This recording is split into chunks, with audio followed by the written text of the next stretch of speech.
Now, you might have seen this particular move being taught on YouTube before, especially being done from a spectator peek, where you riffle through the cards, someone says stop, you widen up the break over here, right? Someone takes a look at the card that they stopped at, you riffle the rest of the deck, and then you hand them the deck, and that's when the glimpse is being done, right? But the problem with that is people only teach it under the concept of a spectator peek, right? And then they just do this, and then they hand the deck out, right? Nothing wrong with that, but this is actually just a general concept, because the idea of turning a break into a step and then peeking it doesn't only have to be done with a riffle, right? Doesn't only have to be done with a spectator peek. Anything that allows you to get a break, you can turn to a step, which in turn you can turn to a glimpse. So the fact that people are always stuck in this particular context sort of bothers me, so that's why I'm tackling it in this video. And also, the idea, right, of just handing the deck out, that's fine, but there's also different contexts for glimpsing the step, right? You don't only have to be stuck with handing out the deck and then that's when you glimpse the deck, right? There's a whole bunch of different situations where you can get the peek, all right? So let's go over the basic concept of turning a break into a step, and then the different contexts where you can use that step to glimpse the card, okay? And I know this is another video on glimpses and not a lot of people really care about glimpses, but glimpses are very, very useful because the idea of having someone select a card, especially from the center of the deck, and then without them knowing, you know what the identity of the card is, that's a very powerful and appealing idea. So generally, glimpses are very, very useful, and that's why I'm teaching more on the channel, especially because this is a simple move and people have taught it a whole bunch before, but I do want to expand on that concept over here on YouTube. So the basic idea of turning a break into a step is not a new idea by any means, because this idea of turning a break into a step, well, that's been traced down to back to the 1700s. So it's at least 300 years old. We don't really have a definitive date as to when the manuscript that published this move was published, but we do know it's in the 1700s. So that is the Asti manuscript by an anonymous author, okay? So the first time that the pinky break was actually used as a peek, I believe, was actually in Les Tricheries des Grecs dévoilées back in 1861 by Jean-Eugène Robert Houdin. Now, if you combine both concepts together, so the concept of turning a break into a step and the concept of using your pinky break as a peek, then you get this move, which is the step peek. Now, the step peek has been published a number of times throughout Magic literature. There isn't really a definitive route to my knowledge, right? I mean, I think that throughout Magic literature, there really isn't like a definitive source being stated, right? People have published this move all throughout history, but they haven't really said anything about like where it came from or anything like that. They just sort of publish it and they're just like, yeah, that's a basic method as to how you can actually like peek a card, but that's basically it. And just to give you like a brief overview of where it's been published, right? Card Manipulations issue 5 back in 1936 by G. Newgard. That's called Citing a Card in the Middle of the Deck. It's been published there.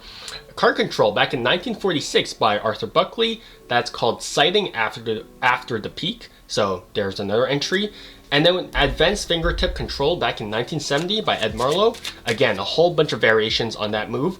So again, it's been published throughout Magic literature, but there hasn't been a definitive source for this move, which just says that this move, probably very old, so old that everyone has heard of it, but no one really knows who definitively came up with it, right? It is possible that maybe numerous people actually came up with it at the same time, or like in the same general period, but we really don't know. So now, before we learn how to use a step as a peek, we obviously need to learn how to get a step. The most obvious answer to that is to collapse a break into a step. Okay, so there's actually two ways to do this. The first method is extremely simple. So you're just gonna have a pinky break like so. And now you're just gonna slowly relax your fingers and slowly extend your pinky towards the upper right. okay? And because of friction, everything above of the brake will start getting dragged to the right, okay? So just like so, okay? So, and I say the upper right, right? I want my pinky to point towards the upper right because your pinky will have a natural tendency to extend towards the bottom right, which will cause this packet to drift downwards, okay? So I want to extend my pinky towards the upper right, okay? So you want to, so once you have a satisfactory distance between both packets like so, your left thumb is just gonna go over, it's gonna clamp down on both packets, and then the rest of your fingers can just relax, and now you have a step like so, okay? And that's the first method to get a break from a pinky break.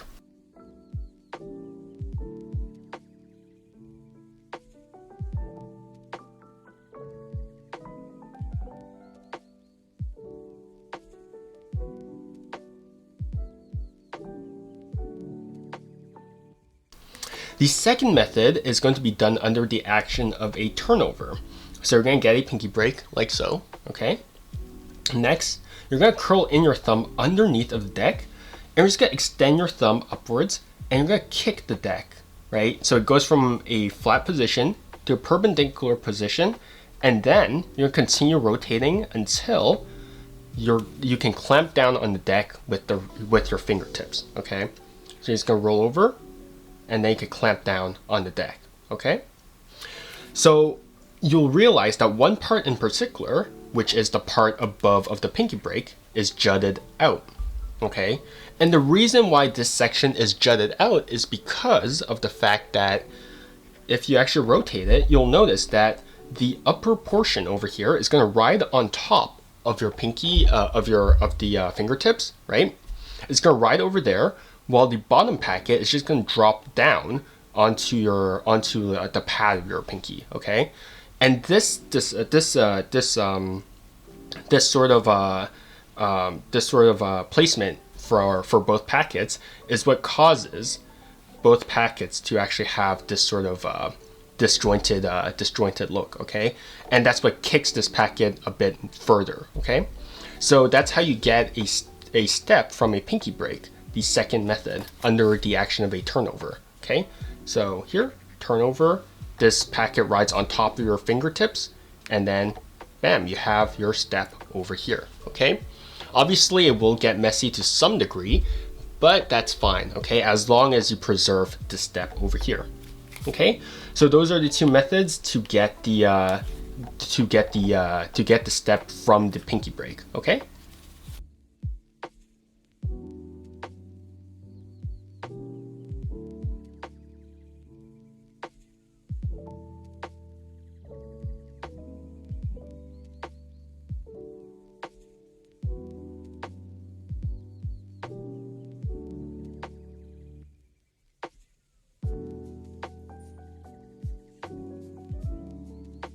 So we all know what glimpses are. It basically revolves around taking a look at the index of the card to discover the identity of the card, okay?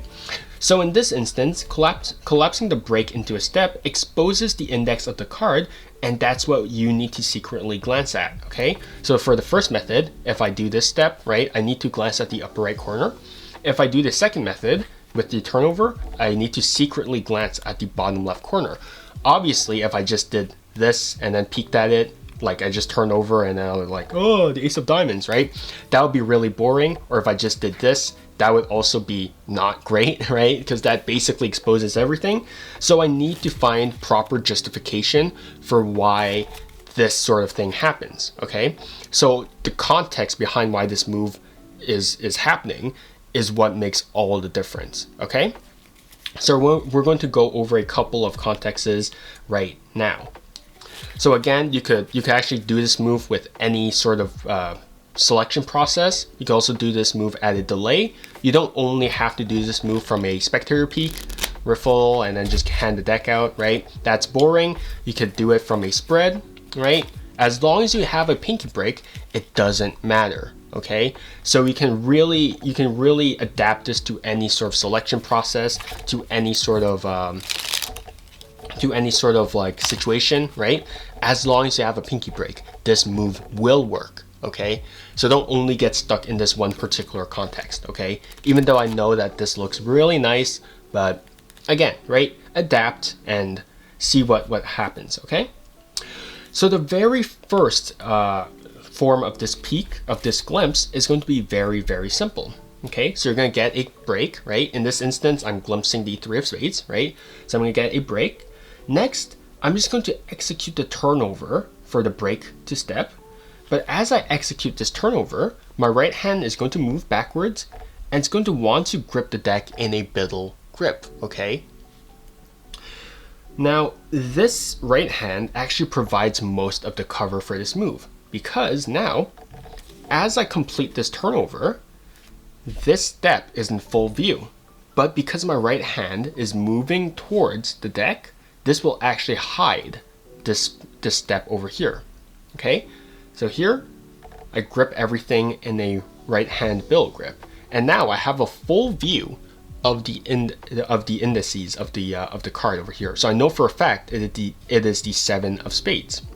Okay, but obviously I need to justify why both hands are together. So here, transfer, grip the deck in a right hand biddle grip. My left hand relaxes, and then I can just square everything up. And then I had the perfect opportunity to glance at the card over there, okay? And that's the justification for the first method of this glimpse, right? Here, and then square everything up, and there we go. So that is the first form of this glimpse.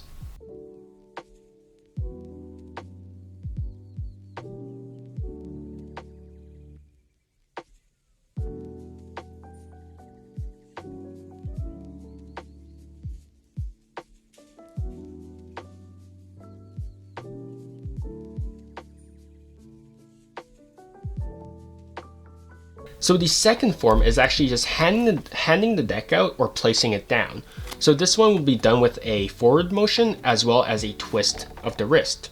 Okay, so we're going to have your break, and now we're going to do 3 things at once, which sounds complicated, but it's really not. So I have my break.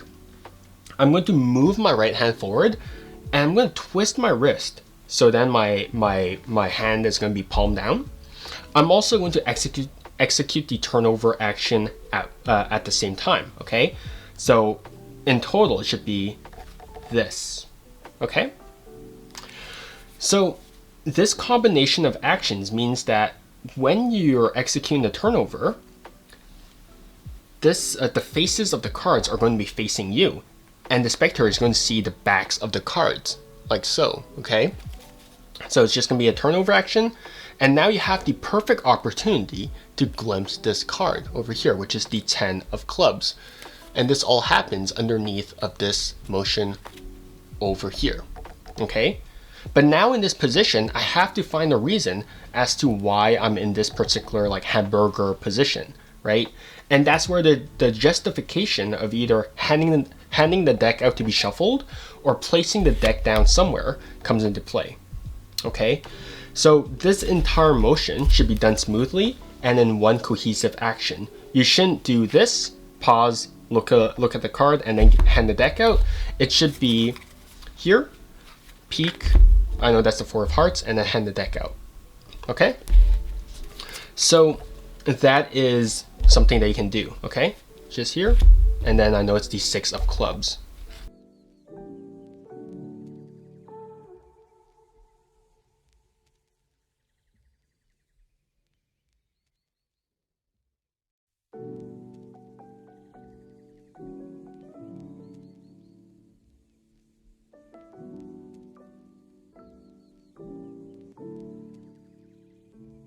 So the third context behind this glimpse can be a pressure fan.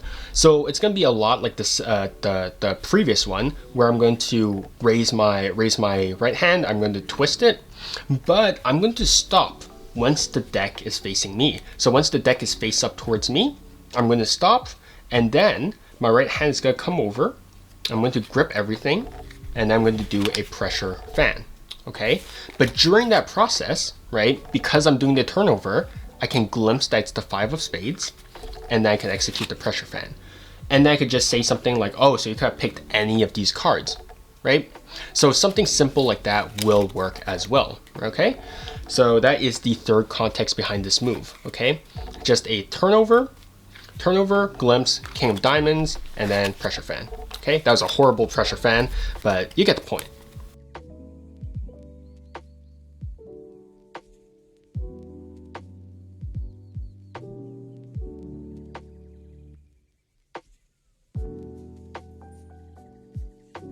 So the fourth context is actually just a spread. It's going to be the same thing as the pressure fan, except you do it with a spread, okay? So here, you execute the turnover action. Here, King of Hearts, you're going to raise it up like so. You can have selected any of these cards, and then you lower the deck down, okay? So you're going to start off you're going to start the spread in a perpendicular position to the ground, okay? So you're going to turn over 8 of spades, spread everything, and it's going to be facing you, okay? So it's going to be facing towards you like so, and you're going to lower it slowly, okay?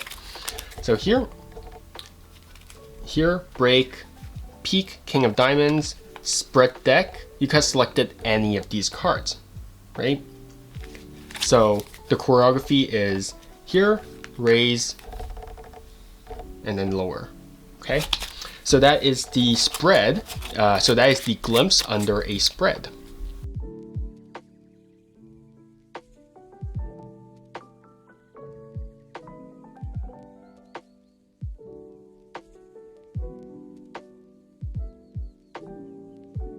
Now here's just another handling of glimpsing the card with a pressure fan.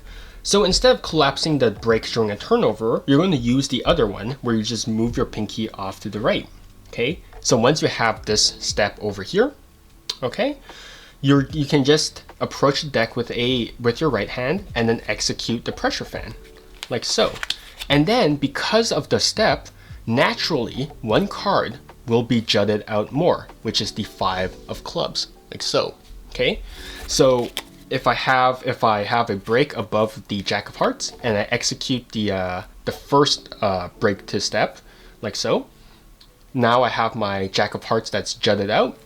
I execute a pressure fan, so now I know for a fact that my Jack of Hearts is going to be protruding out a bit more, right? I can then flip up the fan and say, oh, you can select any of these cards, right? And then what's really fun about this is that now, because of this card being jutted out more, I can actually turn to a second audience member and then raise this fan towards them, and then I execute a fan force, right? I'm not going to go over the fan force over here, but because this card is jutted out more, if you just raise it, like, please take a look at any of these cards and then raise it back down, right? I can execute a quick fan force, and then you'll have a nice dual reality thing going on, right? You have someone select a card, and then you have someone think of a card, right? But in reality, that's a fan force. So that's just something else they can really have fun with, right?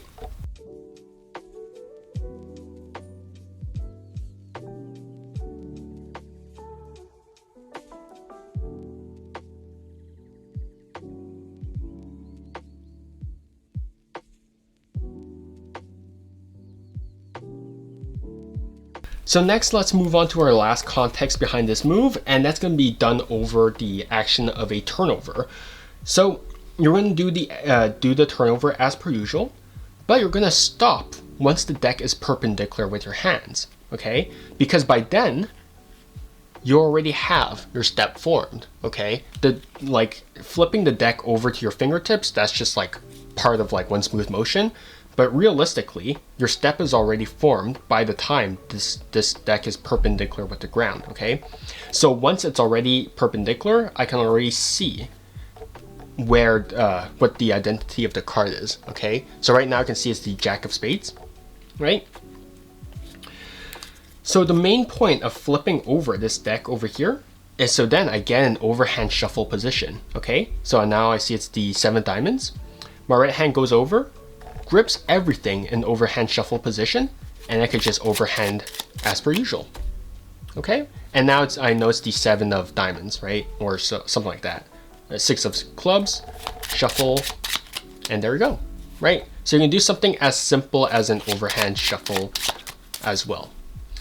But you can also execute a control, like the Mahatma control, which I haven't covered yet, so it's still in the works. In the meantime, here's just a little variation. So here, if I want to control the nine of diamonds and peek at it at the same time, I would execute the turnover. I can peek at the 9 of diamonds.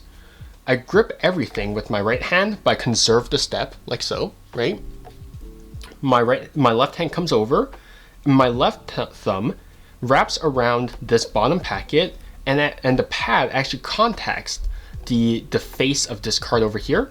And through pure friction, when I execute this first drag, this card is going to come along with the first chop, right? So now this card is going to be on top of the deck, and I could just execute the rest of the shuffle like so.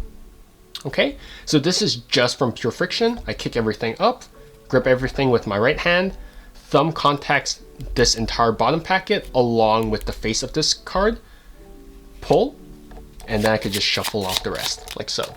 Okay, so that's just a very simple control they can do along with the peek. So those are the 6 contexts that you can do this particular glimpse with. So then you don't only have to be stuck with, can you shuffle the deck? Can I hand you the deck or something like that? So just having all these options makes it so that you can have a whole world of possibilities opened up to you, and you don't have to be just stuck with this one particular context.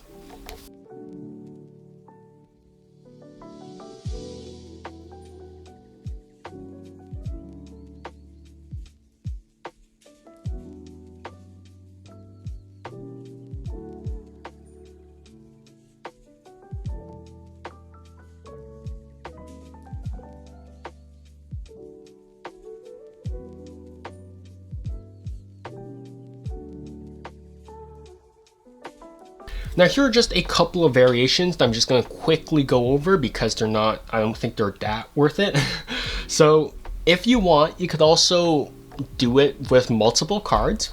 So if you have a pinky break and a ring finger break, like so, you can also do the same exact thing. You can do the turnover, and then you get a glimpse at two parts, right? So 5 of diamonds and 7 of hearts.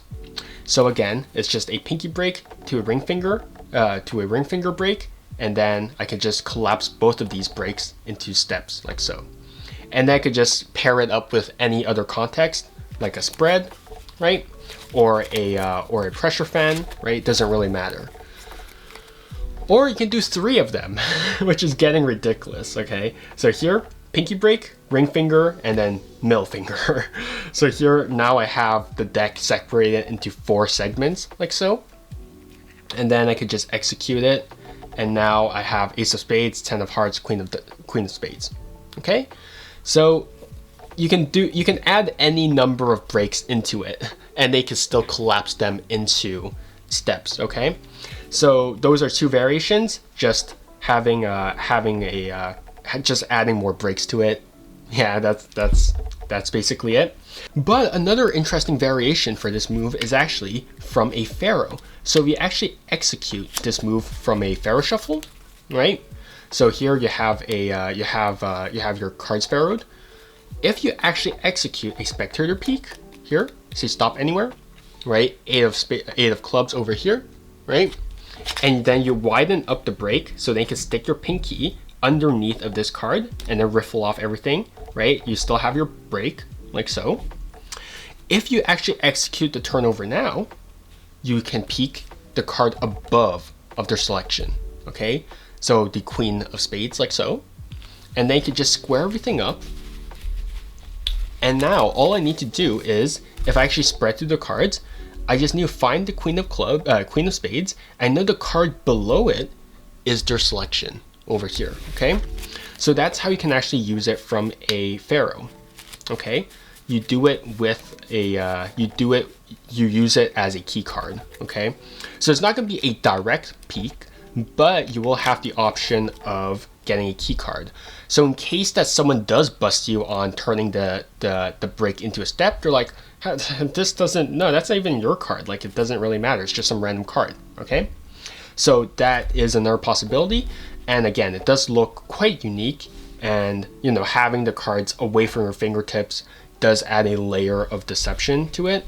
if you want. Personally, I don't really care, but if you are into that sort of thing, doing it from a fair shuffle, right, is an option as well. So riffle, widen up the break, insert pinky, close, your pinky is there, turn it into a step, and then I have a peek of a key card right above of my selection. So yeah, that is something that you can do as well. So those are just 3 variations for this particular handling, for this particular glimpse. Now, if you're interested in learning more about the step peek, there are many resources for this move. Again, Card Control by Arthur Buckley. That's a classic Magic book that you can find this peek in. Ultimate Secrets of Card Magic by Di Vernon, written by Louis Ganson. That's again another book that you can look at. Mr. Jennings Takes It Easy by Larry Jennings. The Family by Ben Earl. He actually covers the step peek in many of his videos.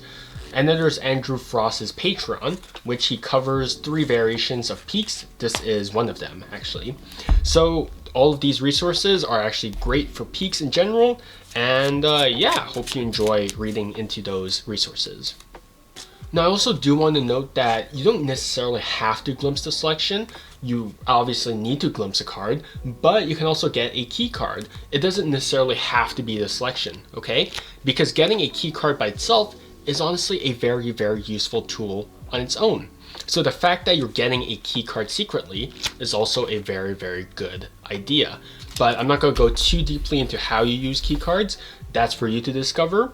But that's it for the step control. The step peek, sorry, not the step control, because the step peek is interesting because once you glimpse the card, you can then control it, like with the Mahatma control, which will then sort of relate to another move as well. So it's really interesting because once you start getting more familiar with Magic, once you start sort of delving to the various resources in Magic, you'll find that a lot of Magic moves, you can actually just like go from one move to another, to another, to another, right? So it's like you can find like a whole bunch of things for it. Like you can go from glimpse to a control to then a reverse, right? There's a whole bunch of for this particular thing, okay? So that's yeah, but before I go off topic again, peeks and glimpses are extremely useful. That's why I'm teaching them, because they're just that useful.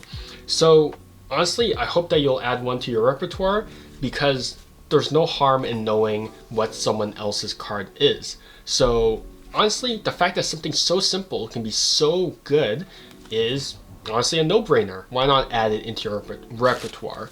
So yeah, I think that about wraps up for the step peek. Yeah, I hope that you consider adding one to your repertoire. And yeah, stay safe, stay healthy, and see you guys next time.